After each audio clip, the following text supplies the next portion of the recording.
Tyrese Haliburton is not an NBA superstar, and if you watch my video breakdown of what makes a superstar, you would know exactly why I'm saying this. Outside of the final 3 minutes of Game 1, Haliburton has not shown up in the way that his team needs. Then we can go to this checklist right here.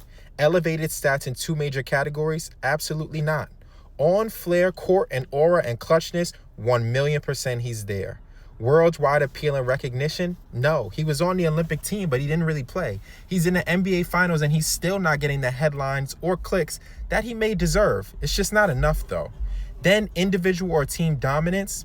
We have not seen a dominating, consistent performance from him in this finals or really in the playoffs. And finally, a fan base that drives views and sales.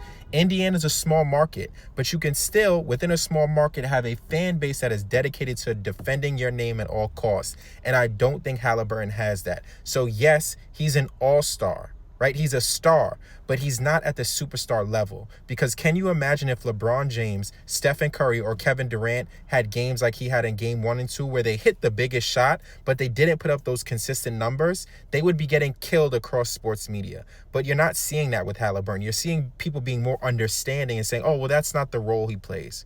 When you're a superstar, there's no excuse for anything. No excuse, whether right or wrong, because the media has to learn to talk about players without tearing them down. But once you hit superstar status, it seems like all that goes out the window. So salute to Haliburton, salute to the Pacers. They're there in the NBA Finals. The series is tied 1-1. They did their job. They stole home court advantage. But now what's going to happen? And how will people look at him and talk about him if this series doesn't go his way?